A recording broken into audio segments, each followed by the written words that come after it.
Dan pemirsa, untuk mengetahui perkembangan terkini, kita akan membahasnya langsung bersama Kasat Reskrim Polresta Bukit Tinggi AKP Ismail Bayu Setio Aji. Pak Ismail, selamat pagi.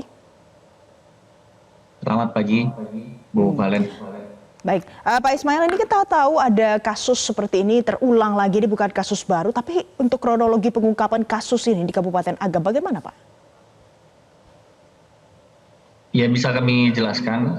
Jadi pengungkapan kasus ini berawal dari adanya laporan salah satu wali murid yang melaporkan bahwa anaknya telah dicabuli oleh salah satu tersangka. Kemudian pihak kepolisian, dalam hal ini Satreskrim Polresta Bukit Tinggi, melakukan tindakan penyidikan dengan memeriksa anak korban, kemudian saksi-saksi, kemudian mendatangi juga TKP sehingga pihak kepolisian bisa mendapatkan mengidentifikasi beberapa korban lainnya dan juga menemukan satu orang tersangka lainnya yang juga melakukan tindakan serupa dengan tersangka yang pertama. Baik, jadi ini diawali dari adanya aduan ya. Pak Ismail, kalau total korban secara keseluruhan dari satu pondok pesantren ini ada berapa banyak Pak? Sampai dengan saat ini ada 43. Jadi sudah berkembang lagi jadi 43 korban sekarang. Apakah masih dilakukan penyelidikan lebih lanjut lagi? Ini bagaimana? Apakah bisa bertambah jumlah korbannya? Nah, itu masih kita dalami lebih lanjut. Kita coba dalami lagi apakah ada korban yang belum teridentifikasi dalam pemeriksaan. Baik, Pak Ismail, dari penyidikan yang sudah dilakukan, ini kan sudah terjadi sejak 2022 ya, dan saat ini angkanya sudah mencapai 43 orang. Apa alasannya mengapa bisa sebanyak ini dan baru terungkap saat ini, Pak Ismail? Kebanyakan anak korban ini mereka takut untuk melaporkan kepada orang tuanya ataupun ke pihak sekolah. Jadi baru beberapa hari terakhir ada anak yang melaporkan kepada wali muridnya tentang apa yang perbuatan yang dia terima dan teman-temannya. Jadi dari situlah kita mulai penyelidikannya tentang kasus pencabulan ini. Baik, dari hasil penyidikan Anda dan juga tim, apa yang menyebabkan, kondisi apa yang menyebabkan sampai tindakan pencabulan, pelecehan ini bisa terjadi di lingkungan sekolah? Yang mungkin ada salah satu dari tersangka, ada keterangan dari salah satu dari tersangka bahwa yang bersangkutan juga dulu pernah menjadi korban tindakan serupa. Tapi itu masih kita dalami siapa pelakunya dan tahun berapa kejadiannya. Baik, apa saja pemeriksaan yang dilakukan untuk dua tersangka ini? Pemeriksaan tentunya pemeriksaan sebagai tersangka, kemudian pemeriksaan kesehatan jiwa juga kita coba kita lakukan apakah memang ada kelainan pada kedua tersangka tersebut.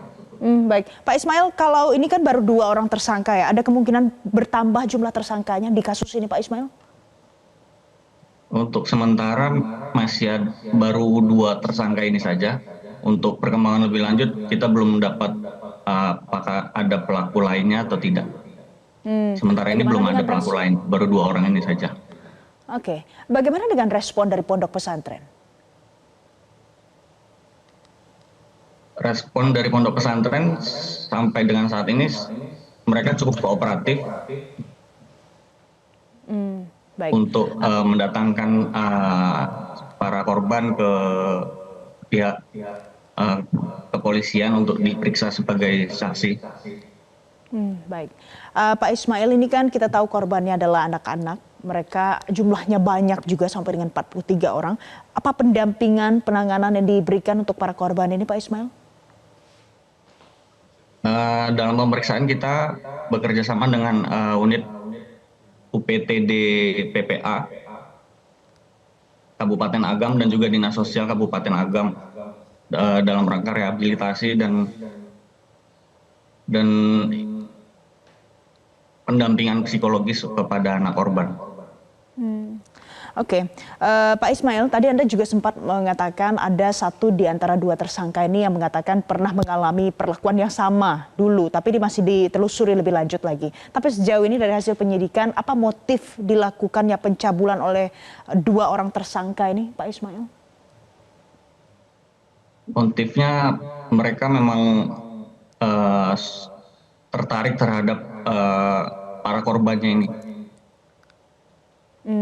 tertarik Jadi terhadap sejauh ini, anak didiknya. Jadi itu yang membuat mereka melakukan tindakan perbuatan cabul tersebut. bagaimana modusnya pada saat dilakukan tindakan pencabulan ini? Apa yang bisa menyebabkan sampai anak-anak ini dilakukan sejak 2022 baru ketahuan sekarang?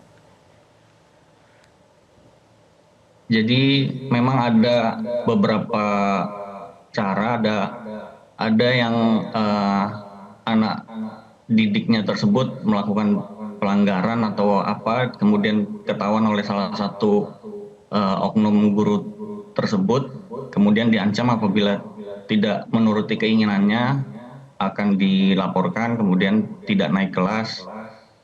Jadi siswa terpaksa menuruti apa yang diinginkan oleh para tersangka tersebut.